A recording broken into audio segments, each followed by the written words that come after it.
Tyson Fury is the face of the Royal Division and one of the most entertaining figures in sports. Being a descendant of the Irish Peavy, a nomadic people of the British Isles who were especially fond of fistfights, Fury became the world champion. Today, this almost 7 feet giant scares any heavyweight, but at the time of birth, he weighed only 1 pound.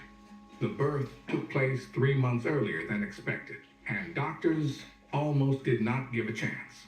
The father of the boy, John, had already lost 2 children, but did not give up. He was named Tyson's son in honor of the Iron Mike Tyson, who also experienced premature birth. The pedigree Fury rises, fist fighters of the 19th century. His relative Bartley Gorman ruled the world of illegal boxing and declared himself the king of gypsies. This is an unofficial title that many British nomads wore. Not having a genetic relationship with the Indian-born gypsies, Irish travelers, live nomadic lifestyle. However, Tyson didn't have to experience the classic life of travelers. He spent the first years of his life in a small village near Manchester, where even Prince Charles visited. However, at the age of 11, he dropped out of school to help his father and brothers at work. Tyson Fury's father himself was a bare-knuckle fighter and tried his hand at professional boxing, but he didn't achieve much success. Therefore, he focused on the boxing careers of his sons. Tyson started boxing at the age of 10. The initial years of his boxing training were conducted in Belfast and the Irish Garvaghy Monaghan, facilitated by his father's dual citizenship. He won bronze medal of the Junior World Championship for Ireland, then for England, silver Junior European Championship, and gold European Championship Union. But to get to the Olympic teams for England and for Ireland, Fury could not. On this 20-year-old Britain-finished career of an amateur, his first professional fight took place in the English Nottingham. That evening, Carl Froch fought for his first title. Fury warmed up the audience along with the Wenger Baladan Yeshi. Tyson did not linger in the ring for a long time. Powerful 1-2 from the start. A couple of jabs. 1st of November, and his new wife. Fast combo series. Both hands very racy in their first fight, but this is a good one. And the final punch to the liver and a fight of his professional career. The referee didn't let him continue. Together well, he's going to have fast tests ahead, but he did everything that was required. Fury was very mobile for his size. He also had no coordination problems, often inherent in 2-meter boxers. And although sometimes his technique was more goofy than impressive, he quickly earned the reputation of a dangerous prospect. Uppercuts. Just good technical skill for a game. Took a short blow, that was a signal, another signal. Sullivan's very much at 6 and 7 to you. For some strange reason, Ellis just decided to. After working on his skills on his opponents, he was able to win the title of the champion of England. John McDermott, a veteran of the British ring, tried to stop him. The fight was not easy. Many questions to me. McDermott repeatedly delivered his right hand. To train for this. Good shots from him. This forced the usually aggressive Fury to clinch and clinch. How will Fury react if he's facing him? He met his opponent with a jab and connected it with a series. Superstition. Especially at heavyweight, it's important to impose yourself. Despite the total defense problems, Tyson turned the fight and won by judges' decision. That little bit more. And new English heavyweight champion, Tyson Fury. The result of the fight convinced not everyone. Because of what we got the rematch, Fury put everything in place in the second fight. Now he moved better and did not let McDermott get closer. His attacks became much sharper. But most importantly, thanks to the work of the body and the right tactics of the clinch, he turned off the veteran's right hand. As a result, he was knocked down in the 8th round.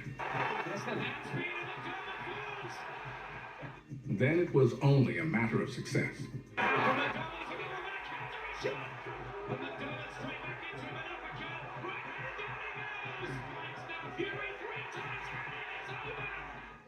After taking the 0 of 2 undefeated prospects and scoring one of the best knockouts of 2011, the next titles for Fury were the British Championship and the British Commonwealth. They were owned by the young Derek Chisora. He was diving and landing, looking for the moment to attack. It didn't prevent Fury from hitting, but then he big shot from Chisora. И вот пытается уловить ситуацию полностью поставить. Drowning the threat in clinches, Tyson returned the punches he eat. Атаковать. Вот отлично, снизу. Chisora was waiting for this. Знаете, пропускает почти свинги. Еще один. Here the excess weight was affected. Constantly charging blows, Derek was very tired. Если бы Фьюри поднимал, когда вот этим ударом. The block did not save Derek much from constant series of punches. Плохо. Через защиту. Ну, чем дальше, тем... As a result, a natural victory for Fury. И еще я вам скажу. The Gypsy King for the first time went 12 rounds in the ring. But there was a much more important circumstance. For the first time, his father didn't prepare him for the fight. John Fury was leading his son from the very beginning of his career until he went to prison. The old nomadic traditions interfered. He gouged out the eye of the longtime enemy for a bottle of beer. Since then, Tyson has been trained by Uncle Huey, and when he died, Uncle Peter became his new coach. 2 months later, Fury defeated Nikolai Firtu. Fury has done something I haven't seen.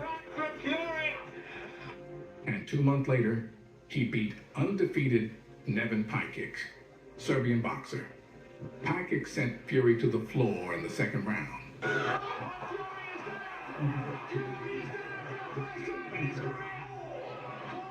The Irishman got up and returned the favor in the third round.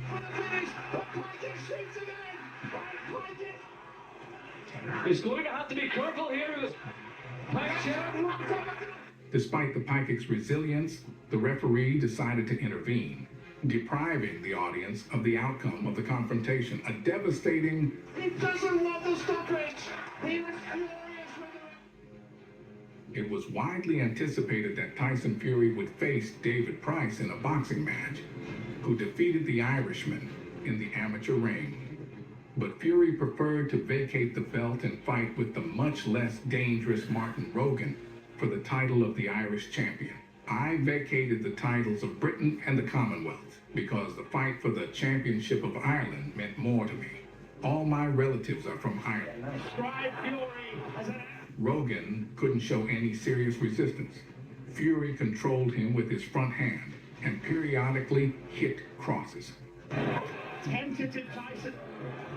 He did deceitful moves, played with the audience, and scored a knockdown in the third round. Keep that punch working. Rogan held on until the fifth round. Good combination again, and that is really high Rogan. 2 steps to the body from Fury. And he's working to recover. It was clinical and it was... But no matter how much Tyson turned to his roots, the last fights have soaked his reputation. To rehabilitate, you needed a serious opponent. Someone who already fought at the top level. The choice fell on Denis Boytsov with a record of 31-0, but he refused to fight for 3 weeks. Then he was quickly replaced by Kevin Johnson, a boxer who survived all 12 rounds against Vitaly Klitschko.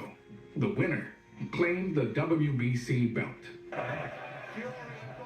But instead of a flashy Irish victory, the audience got 36 minutes of boring shooting at a distance, alternating with clinches. Fury outperformed his opponent in everything, in his jab accuracy, in his activity, in his body work. But most importantly, he moved much better. The winner of this fight could fight the winner of Simon against Darius. A devastating, but not at all remarkable victory. After that, Fury held another challenger fight, this time for IBF title. Tyson made his U.S. debut against Steve Cunningham. The opponent fought for the entire career in the lower division and lost 3 of the last 4 fights. The difference in size did not confuse the American. He fought as openly as possible. But he's landed some good punches too in this first round, Ken. Fury frankly provoked him. So for 12, Tyson Fury. Pick up your box, Fury. In the second round by Steve Cunningham. That's the punch. In the 5th round, Tyson was punished for the head push in the clinch. Wait.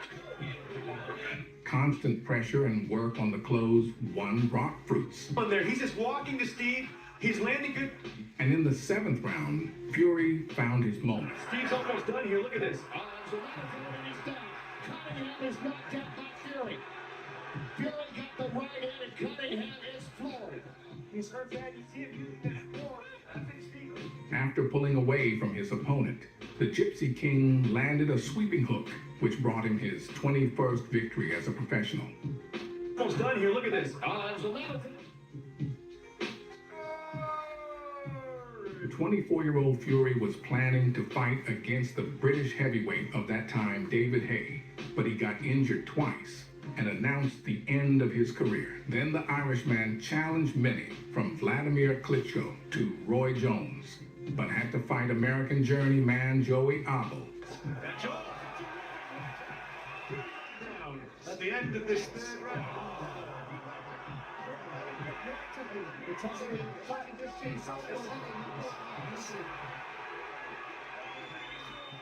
Whom he destroyed easily. Following, Fury agreed on the second fight with Chisora, who, from the moment of the first meeting, managed to earn a big name, unsuccessfully performing against Klitschko and Haye, but managed to get on winning streak with 5 wins in a row. The fighters staged a real verbal war. During one of the press conferences, Tyson so much went around that he received a fine for slander. The next time he came demonstratively with a sealed mouth. The fighters made bets for 10,000 pounds, which knocked each other out. And it seems that this time Fury was in a serious mood. From the first minutes, powerful punches connected Derek's head. Lovely uppercut. Well, Tyson landed a nice little combination there, but Tyson threw a lot of light punches to find a moment for one heavy punch. To turn the tide here. After the 5th round, a huge hematoma formed around Chisora's eye, and Fury did not save time and left all the retaliation attacks. Positively at that stage, I think he might have knackered as well, Johnny. He looks really tired. Calling Fury on. Oh, lovely. Right hand, left hand, back leg. I think Tyson would like this one to be finished now. On the 11th round, the corner did not let Chisora to continue. Despite the fight with the Briton, Vladimir Klitschko remained the main target of Fury. The Ukrainian has been ruling the royal division for 10 years, leaving no chance for the contenders. But not everyone liked his maximum safe style of fighting. The Gypsy King had long been waging an information war against Klitschko. He constantly accused the Ukrainian of cowardice. He promised to kiss his boots if he accepted the fight. He even imagined himself as a Batman who would save the boxing Gotham from a boring champion. He was cutting in real life, reminding about his longtime victory. Allegedly, one day Tyson managed to outlast Klitschko in the sauna. I believed I could always beat Vladimir Klitschko. I even told Vladimir years before when I was 22, I said, I'll beat you one day. Emmanuel Stewart told him too, God rest his soul. He said, Tyson Fury is the heir to the throne. He said, when his time is ready, he will beat you. Straight to him. Wow. Vladimir hated that. He hated Emmanuel talking about me like that. But he done it either way. While Vladimir was doing his business, Tyson was warming up on school teacher Christian Hammer. I say to advice, he puts here across the microphone. Lovely shot there, lovely left hand there from... I knew going into the Vladimir fight that everybody, all the rest of the opponents, and 25 men before me, had all went in trying to do the same thing, trying to knock him out. And he's got something of a weird defence where he puts both arms out in front of him, and it's almost very awkward to land on that chin with big punches. So I thought, I'm not going to do that. I'm not going to make that mistake. I'm going to outbox him. And everyone on my team said, this is not a good idea. We've got to go to Germany to try and outbox the super champion and try and win on the cards. Are you crazy? I said, yes. I said, but if I wasn't crazy, I wouldn't be great. And here, Fury finally got what he had been waiting for so long. A fight with the strongest boxer of his era, the owner of 3 world belts, who has been dominating the ring for a decade, with 21 wins in a row. But what does the Gypsy do when he's being chased? With all his talents, Klitschko always had problems with boxers who were no less fast and big. Vladimir could no longer effectively use his main weapon, the jab, which he used to fence against smaller boxers. Klitschko couldn't press Tyson to the ropes and push in a clinch. He constantly moved at the same time. He was breaking the tempo with explosive attacks.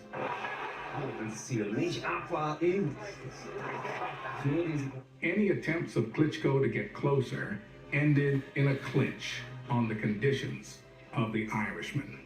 Fury macht kaum was, aber Klitschko Fury literally deprived him of comfortable distances. Ein kurzes Intermezzo hier in Runde 3. When Klitschko hit, he could not genitar power to his blow. For every successful attack of Vladimir, Tyson answered with 3.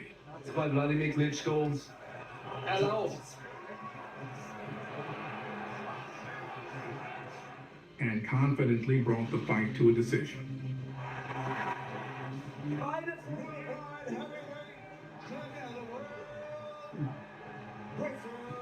Creating a sensation, Fury exchanged a bottle of water for a microphone of Lennox Lewis and made a request for a show of voice, singing a touching song to his wife. I can lay awake just to see you breathing. Just to see you breathing, the Klitschko brothers had to listen to the end to give a post-match interview signed in the contract. It would seem that you cannot dream of more, but it was the title victory that knocked Tyson out of the rut. The title is the top. There is nowhere to climb further, and Fury is a man of the process, a man of the road. And the road carried him forward on the bends and slopes. At first, Fury quarreled with the LGBT community when he called homosexuality a sin. Then he lost the IBF belt, refusing to defend him from Vyacheslav Glaskov. Then he injured his back and declined Klitschko rematch. This did not prevent him from threatening Joshua and Wilder with rape. He didn't stop at the sexual topic and started to expose the Jewish conspiracy. But Fury continued to talk, and there were no new fights. The second meeting with Vladimir never took place. The Irishman was caught on cocaine use. He fell into a deep depression and, it seems, began to get lost in the depths of his mind. It started off like I'd suffered with mental health problems my whole life, but I didn't know what it was because I never had no education on the matter. And it wasn't until after the Klitschko fight, a very massive high, then I had to have a even worse lowest low that anyone could ever have. I'd wake up and I think, why did I wake up this morning? This is coming from a man who had everything: money, fame, glory, titles, a wife, a family, kids, everything. But I felt as if I had nothing. I felt there was an empty, gaping hole that was just filled with gloom and doom, and it just was one bad thing happened to me after another. Within 7 days, the IBF stripped me of their title because I couldn't defend against Glaskov, who was a nobody, because I had a rematch clause with Vladimir. But the IBF wasn't expecting me to beat Vladimir, so they took that clause in there anyway, thinking Vladimir's going to win and defend against Glaskov. But because I won, they stripped me of the belt, which was none of my reason. Within 7 days of the fight? Yeah. That's insane. Yeah. How can they require you to fight within 7 days? No, they didn't, but they required me to go into negotiations. And you didn't, so just not going into negotiations to sign, they stripped you within 7 days? They knew I couldn't go into negotiations because of the rematch clause. Fury voluntarily refused from all belts and then announced the end of his career, gaining dozens of kilograms. I was in Holland training for the rematch, and I was running up on heavy terrain, and I went over my ankle, sprained my ankle quite badly, so we had to postpone the fight. And by the time I was off, like say 3 months, getting this ankle right and all that, I just didn't want to do it anymore, if you know what I mean. I didn't have the desire. The fire wasn't burning no longer to fight. And I was suffering with depression the whole time. Even in training camp, before I sprained my ankle, I was depressed as depressed can be on a daily basis. And I'm thinking, why am I feeling like this? I don't have no reason to feel like it. Some people will say, oh, well, it's attention seeking or whatever. But unless you've experienced what I'm saying, it's sort of impossible to understand where I've been and where I've come from. And it just went from bad to worse. I hit the drink heavily on a daily basis. I hit the drugs. I was out all night partying with women of the night and not coming home. And, you know, I didn't care about boxing. I didn't care about living. I just wanted to die. And I was going to have a good time doing it while I was doing it. I used to drink and take drugs to get away from the depression, because when I was drunk or high, then I wouldn't think about being depressed. I thought about being a boxing champion or feel great. But as we know, when the drink wears off, it only leaves you with a bad hangover and feeling even more depressed. For someone who suffers with mental health, the worst thing we can do to escape it is take drugs or alcohol. Like I said, I was waking up and I didn't want to be alive. I was making everybody's life a misery. Everybody who was close to me was pushing away. Nobody could talk to me, talk any sense into me at all.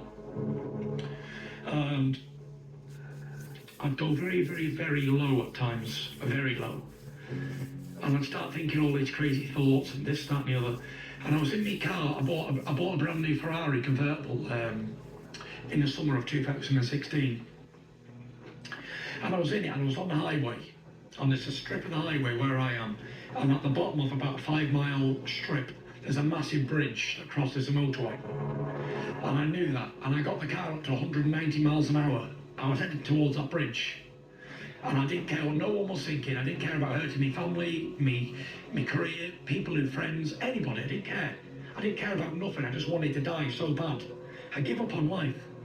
And just as I was heading towards that bridge at 190 in this Ferrari, it had crushed like a Coke can, by the way, of it. I heard a voice say, no, don't do this, Tyson. Think about your kids. Think about your family and your little boys and girls growing up with no father. And everyone's saying your dad was a weak man. He left us. He took the easy way out because he couldn't do anything about it.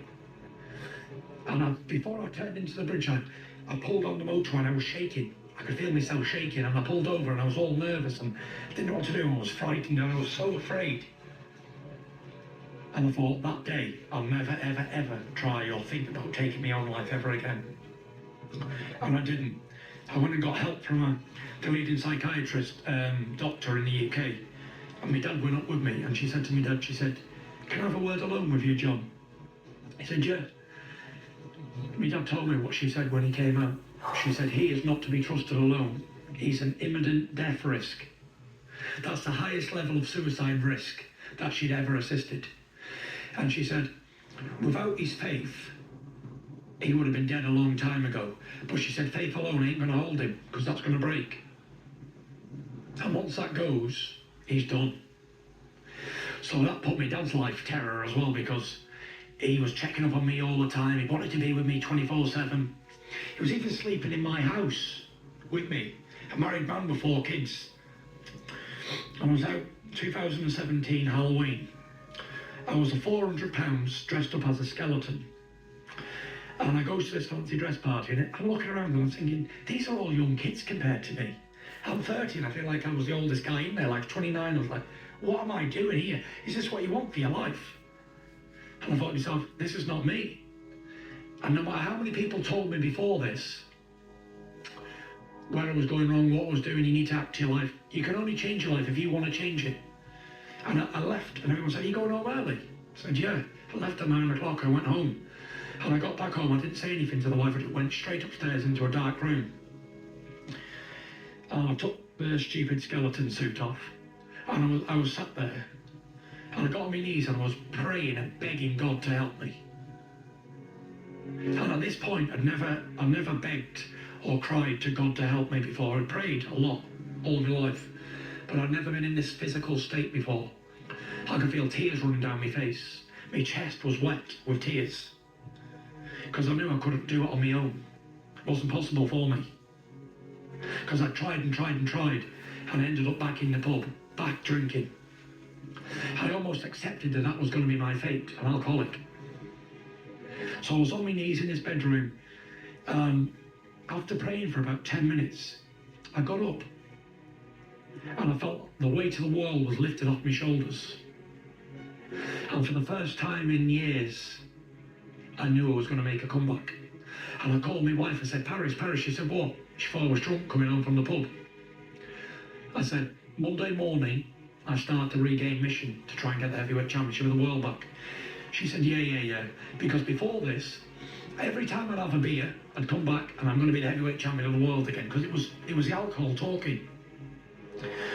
So I was like the man who called wolf 1,000 times on this stupid career that I was living on the past, thinking about years before glory days.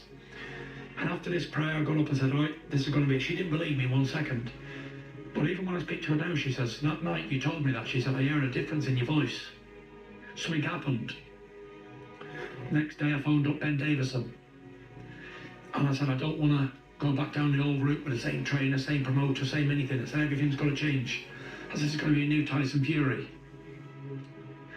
And we called it Return of the Mac Mission. And as I went out that morning, after phoning Ben and arranging everything, I went out for a run in my sweatsuit. I had ambitions of running 2 miles. I got about 5 minutes into the run and stopped. And I walked. And while I was walking, I thought, I can't run, I'm too fat, 400 pounds. But I thought, I'm going to walk, I'm going to get out and walk. While I was walking, I was flicking through on my phone on Instagram.